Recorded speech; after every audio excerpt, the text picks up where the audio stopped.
Hello, this is Carib Carter Clues, welcoming you not to Coffee with Carib Carter, but to the number one investment show on the internet podcast, Open Mic, with the world's number one offshore investment entrepreneur, Mike Cobb, who is right there beside me. Mike, how you doing?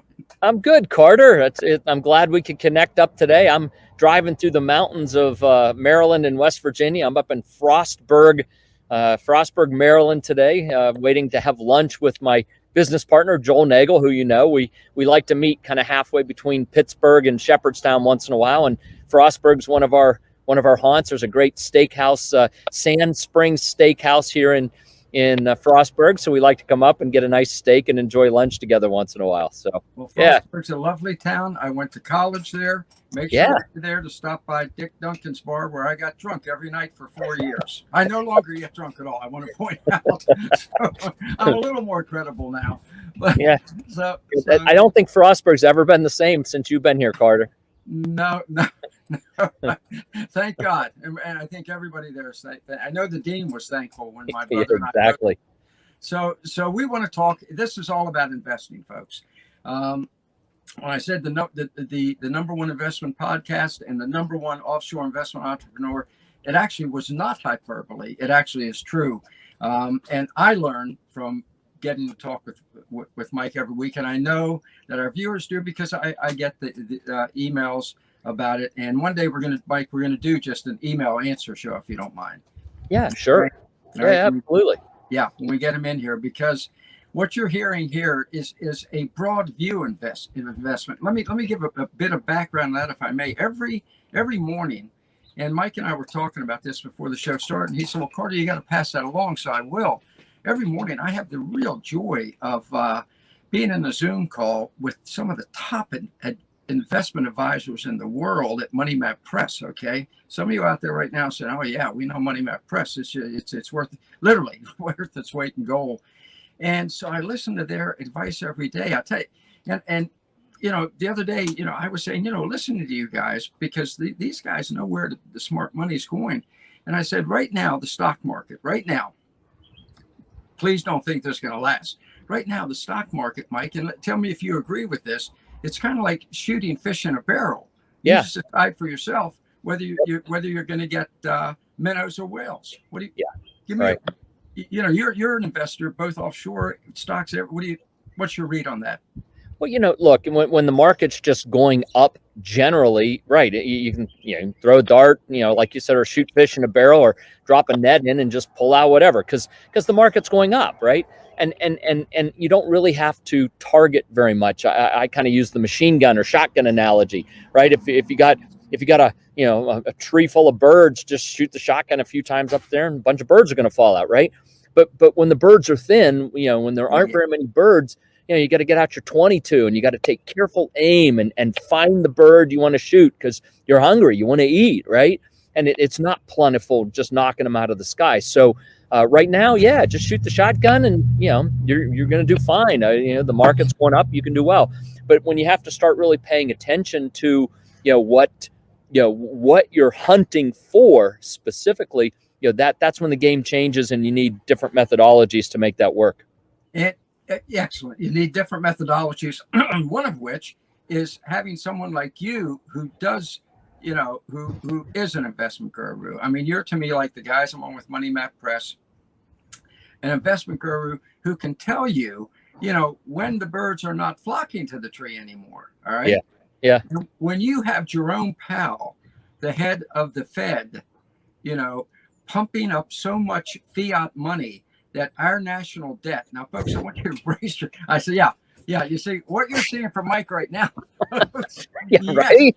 Our federal debt, folks, is now, the government's admitting it's at 107% of GDP. Now, the truth is it's 129, and I'll tell you why. They don't count our unfunded debt for Social Security or Medicare. Right. All right. No country in the history of the world. The great article by Matt Pippenberg at Signal Matters on this. Signals Matter. No country has ever survived that. And eventually the crash comes. So Mike, that's when someone like you, and one of the values of this show, you got to keep people informed. as to when you're seeing little volatility. Sure. And, yeah.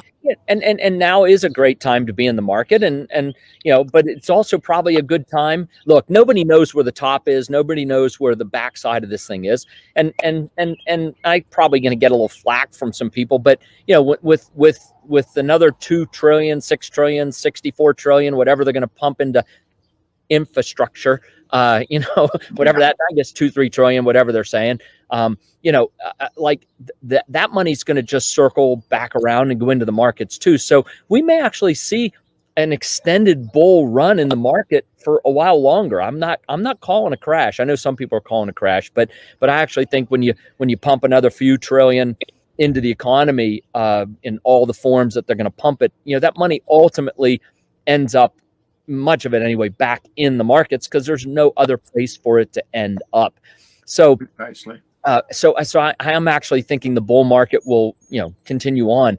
But while it's this high, if you've made a lot of gains, I think it's important to, take some money off the table, rebalance. I mean, that's always a big thing. I mean, if all of a sudden you look at your investment portfolio broadly and you say, well, yeah, the market's up, 100% since I put this money in, and now it represents 90% of my investment portfolio, probably need to rebalance, right? And take some money off the 90% where you've made a lot and move it into some other things. And I'm a big fan of hard assets, because hard assets do well in inflationary periods.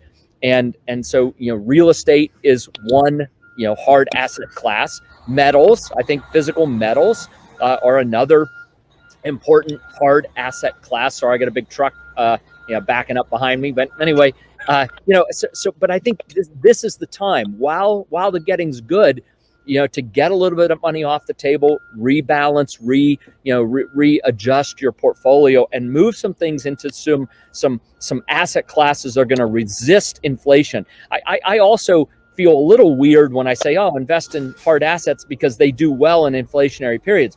Actually, what they really do is hold the value of money during inflationary periods. Maybe they appreciate, incrementally above the inflation, but hard assets hold value in inflationary times, and you just can't print trillions and trillions and trillions of dollars and not have inflation at some point. I mean, we're already seeing it. I mean, I think if you look at the shadow stats, I think that's what it's called. But if you go to shadow stats and you look at how they measure inflation today versus how they measure it in Jimmy Carter's time frame, and you apply Jimmy Carter's inflation metrics to today's economy, what you see is there actually is a lot of inflation. It's just like they keep changing the rules of the game to keep inflation kind of low, or whatever low means. But if you're buying food, if you're buying gas, if you have medical services, you have kids in college, I mean, you look at the things that there are a lot of things going up extremely high in inflationary. Lumber's up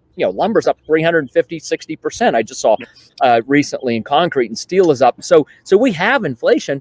But if you measure things like the price of TVs or electric cars or other technological items, I mean, they come down in value. So just what basket are you measuring to see whether there's inflation? Sorry, I went off on a tangent. But no, you're not on a tangent, because it's vitally important. Because the big lie when in the Jimmy Carter administration, what they did, because people need to understand this, because it addresses exactly what you're saying. They removed gasoline and certain foodstuffs that they knew really reflected inflation from the inflation index. They put in televisions and washing machines. Bingo. Yep. Yeah, which rarely, they hold pretty damn steady, folks. Yeah, and they continue to do that, right? They continue to do that. So if you just look at some of the old measurement sticks, the old measurement sticks they used to measure inflation, and you put that on today's economy, and you can do that in shadow stats, you actually can see what the inflation rates are depending on how you measure it. And it's incredible. I mean, there is inflation. There absolutely is inflation. It's 9 to 12. It's 9 to 12%. I'm telling you, it's 9 to 12%. Okay. I don't know, but Carter, you pay attention to that. And Powell and Yellen both admitted, we're going to have a little more inflation, but it won't be bad. That is, again, the big lie. Remember, those two are very wealthy. They don't go shopping. Right. Okay? Yeah. Those of us who actually go to the grocery store have noticed things are pretty steep. Or the other thing they do is they shrink the size of the product. Like Yeah, my wife yeah. got cornbread, and all of a sudden, same price in a small. So at any rate, but there It's is funny, one. isn't it? Right. Yeah, isn't that Yeah, lovely? exactly. There is a great inflation hedge. I'm glad we went down this path, because one of the inflation hedges that you and I talk about, number one, the housing. I think, particularly offshore housing. I would not invest in housing in this country right now because I'm just saying, I think it's a bubble. That's just my opinion. I agree. But offshore housing, I think, as you pointed out to us last week, does increase in value at a good, solid, steady rate. And then there's something else that you and I have talked about for probably 10 years and that you're involved with, and which we need to tell people about, not so that you can make more money on it, you're making good money on it, but so that they can, and also take it as an inflation hedge. I think you know where I'm going with this. I do. Yeah. Teak. The teak. Wood forest. The timber. Yeah. In fact, it was one of the things when we were talking about inflation hedges. We have this incredible white paper, research paper we've put together on teak timber, the industry, and we'd love to send it to everyone who's watching this and wants to receive it. Just send us an email and ask for the teak timber white paper, research paper, and we'll send it to you. But what's interesting is if you look at who owns timber, it's and at one point Harvard had over 10% of its endowment, which is, I don't know, big. I don't know how many billions of dollars. $1 billion endowment. $1 billion, right? They had over 10% of their endowment in timber.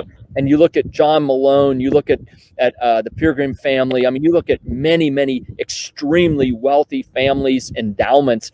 They have large percentages of their endowments in things like timber, real estate and timber specifically, but real estate outside of timber too, because timber. I mean, people don't understand. Well, let me back up. We think about cash flow cycles, right? If we get a paycheck, we're working, we get a paycheck. That's every 2 weeks, say, or maybe once a week or once every 2 weeks, we get a paycheck, right? If we own a rental property, we collect a rent check once a month, right? If we own dividend producing stocks, maybe we get a dividend once a year. And that's about as far out as anyone thinks about cash flow cycles. 1 week, 2 weeks, 1 month, 1 year, right?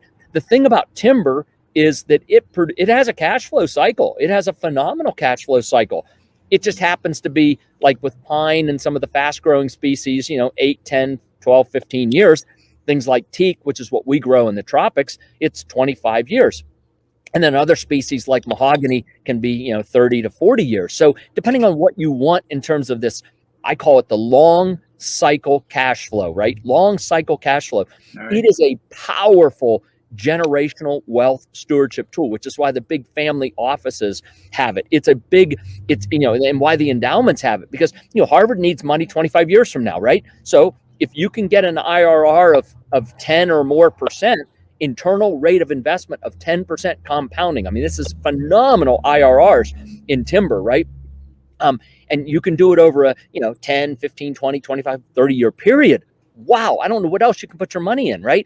And so these big investment family offices and endowments, they look at that and they know that, I mean, they're going to need money 25 years from now. So they buy timberland. And so anyway, it is an investment class that many, I hate to call average investors, and I don't mean to be insulting, but many traditional investors, let me say that, many traditional investors understand the 1 week, 2 week, 1 month, 1 year cash flow cycles, but they fail to see, because it's just never really been brought to the attention. And I hope today we're bringing it to people's attention, that there's this other cash flow cycle, which is, 20, 25 year cash flow cycles. And they're powerful. They're powerful. The other thing it does is it gives you an asset class. I mean, just mention lumber's up 350% since the beginning of the year. Yep. U.S. Be very specific. That's the U.S. lumber market. It's up 350%, right?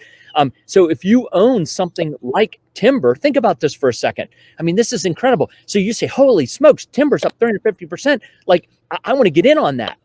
Well, guess what? You needed to have planted your trees 15 years ago, if they're pine trees for 2x4s, right? Or, I mean, like, you can't get in on that business unless you did it a long time ago. And so inflation is real, and it's going to continue to be real. And so in 25 years, I'm pretty sure, and I know the teak numbers pretty well. Teak over the last 100 years, talk about a track record. Teak has actually been raised in plantations going back over 300 years now, starting by the British in India and Burma and other places in Southeast Asia. They started planting plantations over 300 years ago. So there's a 300-year track record for how it grows, where it grows, what kind of rainfall is the best, what kind of soil is the best, temperature ranges, blah, blah, blah, blah, blah. I mean, this is compiled statistics with 300-year track record. But in the last 100 years, teak on average has gone up in value 5.5% a year. Just the value of the teak itself has gone up 5.5%. Now, you plant trees and you let them grow for 25 years, the trees actually physically grow and produce the lumber. So not only are you getting the value of this lumber that the tree produces, the value of the lumber itself historically over 100-year track record has gone up 5.5% a year. So again, it's one of those incredible asset classes that it just most people don't know about, and if they do know about it, they probably think, well, I don't have $1 million to invest in teak. Well, you don't need $1 million. You need 25. You need $20,000-$30,000, and you can invest in teak. And wow, it's phenomenal. I planted my first plantation in Panama in 1999, and the trees are now 21 years old, I guess, right? 22, right. Coming up on 22 years. And so we've got another 3-4 years to harvest. So yeah, we're excited. I mean, and we're going to cut the trees down and we're going to plant them again for our kids. That's the whole generational thing, So let's bring it home. If I invested, let's say 20,000 in teak right now, what ballpark, if things remain the way they are now in terms of appreciation, return on investment, what if I invested 20,000 now? Yeah. What can I look at in 25 years? I know a different number. So let me say, our baby teak parcels at Grand Pacific are about $7,000, a little over $7,000, 71, 7,200, something like that. I don't remember. I call it $7,000, round number. And in 25 years at harvest, the number coming off is a little over 90,000. So 7,000 turns into 90,000 over 25 years. I mean, pretty strong. Oh, mackerel. Yeah. That's so if I invested right now, when I get in 25 years, when I'm 100, I'll have $90,000. Actually, Rachel will have $90,000. Yeah, you might need a new oxygen tank, Carter, right? Sorry. Obviously, somebody my age does not make a 25-year investment for himself any more than I buy green bananas and wait for them to ripen, right? But you're right. I do have a wife who's considerably younger, and that's an incredible investment for her, which I do. So, and again, folks, I want to make something clear. We're not here to sell you, but we are here to help you. And and what I want you to do is, I'm going to ask Mike in a second to give you where you can look into this for yourself with ECI, with Mike Cobb, who now, you have a friend in the business, and do the comparison. Look elsewhere then. See what the best deal is for you. And hey, I got Joel Nagel here. Perfect. You have Joel Nagel, the assets protection king. Okay. Who one week will try to help Mike protect his assets. So now, folks, you have the best of both worlds. You have Mike there to tell you how to make the money, and Joel to tell you how to protect it. There you go. Exactly. You preach it from the mountaintops. You're preaching from the mountaintops. So, Mike, we're as you can see, we are at the mountaintops here, and Carter went to Frostburg. Incredible. I didn't, but it's funny. Hey, so Carter, we're gonna have to go, but easy to get a hold. Where can they reach you for more information about this? Yeah. So send an email. Let's get real simple. info@ecidevelopment.com. info@ecidevelopment.com. In the subject line, write teak white paper, and we will send the white paper on the teak over and get folks in the loop. They can start to do some research and see if it's something that they want to look into further. All right, absolutely fantastic, folks. And it's free. Might have the white paper. Free. Yeah, it's free. Right? Exactly. Yeah. You can't get a better deal than that. Can't beat that for a cost. Fair enough. All right, guys. Thank All you. right. Mike. Happy Good seeing Friday, you. Carter. Have a nice weekend. Bye. Thank you very, very much. See you next week. For more information on the Offshore Club or to contact Mike Cobb, visit www.offshore.club today. www.offshore.club. That's www.offshore.club. See you next time at the Offshore Club.